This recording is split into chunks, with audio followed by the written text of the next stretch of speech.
जी हां, एनडीए ने जादुई आंकड़ा जो 272 है वह पार कर लिया है। यही अब तक की बड़ी खबर है। अब बात करेंगे विस्तार से कि क्या कुछ हो रहा है। बात करें कि 500 से ज्यादा सीटों पर रुझान अभी आने शुरू हो चुके हैं। 543 पर अभी रुझान नहीं आए हैं और यह अभी परिणाम नहीं है। इतने सीटों पर 272 प्लस सीटों पर एनडीए आगे चल रही है।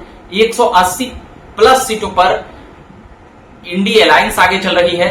तो कह सकते हैं कि इसमें बदलाव संभव है। अभी इसको रिजल्ट नहीं माने, कम से कम घंटा 2 घंटा और इंतजार करें। जब राउंड वो जो अलाउंस होता है, पहला राउंड, दूसरा राउंड, तीसरा, तो ये लंबा जाएगा। अभी 10-10 राउंड से जब ऊपर चला जाएगा तब उसमें कई सीटें को लेकर क्लियर हो जाएगा। मगर एक जो अमित शाह की सीटें हैं वह 1 लाख से पार अभी हो गए हैं।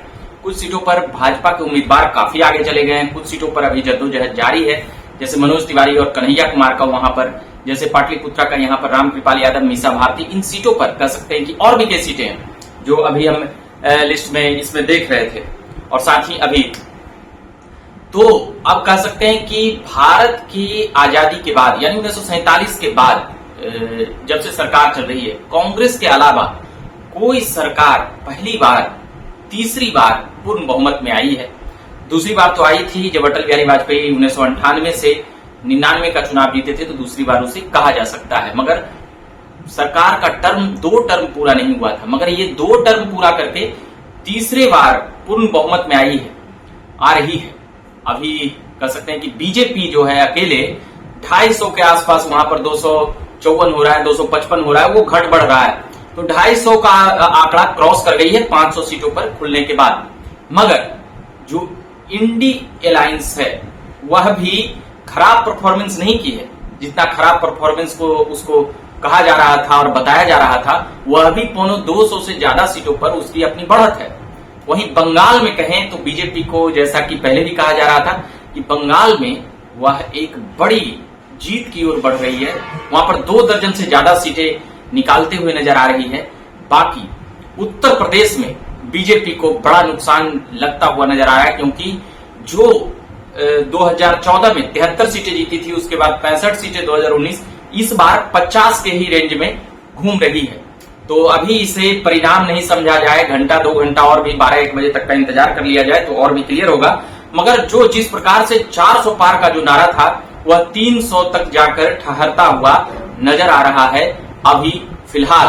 तो इस पर चरण बाय चरण जब और बढ़ेगा तो हम लगातार खबरें लाएंगे। मगर अभी तक की खबरें यही है कि नरेंद्र मोदी तीसरी बार प्रधानमंत्री बनने की ओर मजबूती से अग्रसर हो गए हैं, इसमें कोई शक नहीं है। बाकी इंडिया अलायंस का अपना दावा था 295 सीटों का, वैसा कुछ होता हुआ नजर नहीं आया। मगर पंडित जवाहरलाल नेहरू के बाद नरेंद्र मोदी ऐसे दूसरे प्रधानमंत्री होंगे जो लगातार तीसरी बार प्रधानमंत्री बनेंगे। वैसे इंदिरा गांधी 3 बार लगातार शपथ ली थी, मगर वह पहले चुनकर नहीं आई थी। वैसे तो पंडित जवाहरलाल नेहरू भी चुनाव के बाद चुनकर नहीं आए थे, मगर उसके बाद उनका टर्म जिस प्रकार से 16-17 सालों का रहा, तो अब वहां पर क्या रिकॉर्ड तोड़ते हुए नजर आएंगे। अब अगर 29 का चुनाव अगर जीत लेते हैं तो पंडित जवाहरलाल नेहरू, अभी तो 24 ही चल रहा है, मगर 29 का चुनाव अगर जीतेंगे उसके बाद तो वो तो खैर दिल्ली दूर हो गई, वो 5 साल बाद उस पर चर्चा होगी। मगर अभी फिलहाल जिस प्रकार से तीसरी बार एनडीए के पक्ष में जनसमर्थन आया है, उसको लेकर आप भी जवाब दे सकते हैं कि क्या कुछ आखिर अच्छा रहा, खराब रहा, और भी बहुत कुछ।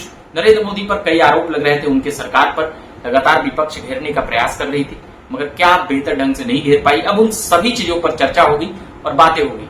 मगर फिलहाल एनडीए पूर्ण बहुमत की ओर आ रही है और 280, कई तो 300 के पार भी दिखा चुके हैं। जो एग्जिट पोल दिखाते हैं, जो 8 टॉप कहें एजेंसियां, चैनल थी, वह कई तो 350 तक लेकर चले गए हैं, मगर फिर भी वह कमेगा। इंडिया टुडे का वैसा नहीं है, एबीपी, रिपब्लिक, वो लोग तो ज्यादा आगे चल रहे थे, मगर इंडिया टुडे का कहें कि आज तक का उतना नहीं था।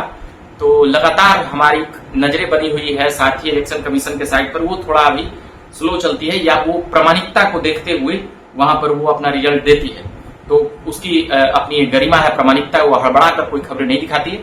आप भी देख रहे होंगे तो वहां पर काफी तेजी से हर चीजें ये जीते, मगर अभी वह रिजल्ट नहीं है। सबसे बड़ी बात यह है, रिजल्ट लगभग घंटा 2 घंटा और इंतजार करेंगे। जब फासला जब ज्यादा हो जाएगा 50-60 हजार का, अभी कई सीटों पर 5 हजार का है, 6 हजार का है, लोग हड़बड़ा कर वो समझ रहे हैं कि यही रिजल्ट है, जबकि ऐसा नहीं है। मगर फिर भी इतनी बड़ी बढ़त जो लगभग 250 के पार जो एनडीए कर गई है, तो यहां से संभवतः, और बीजेपी 250 पार कर गई है, तो अब यहां से बहुत बड़ा फेरबदल नहीं होगा।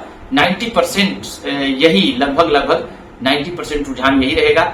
मगर जब शुरुआती 15 मिनट का जब खुला था तो इंडिया अलायंस के लिए खुशखबरी थी, वहां पर एक बड़ा मार्जिन के साथ हुआ आगे पीछे हो रही थी, मगर 85 सीटों तक रुझान वो में आगे थी। 80 सीटें 100 सीटें जब तक खुली तो फिर वहां पर आगे बढ़ते हुए नजर आए एनडीए। तो अभी के लिए हम इतना ही कहेंगे कि आप बने रहिए झकास भारत के साथ। मेरा नाम रविकांत हुआ, धन्यवाद।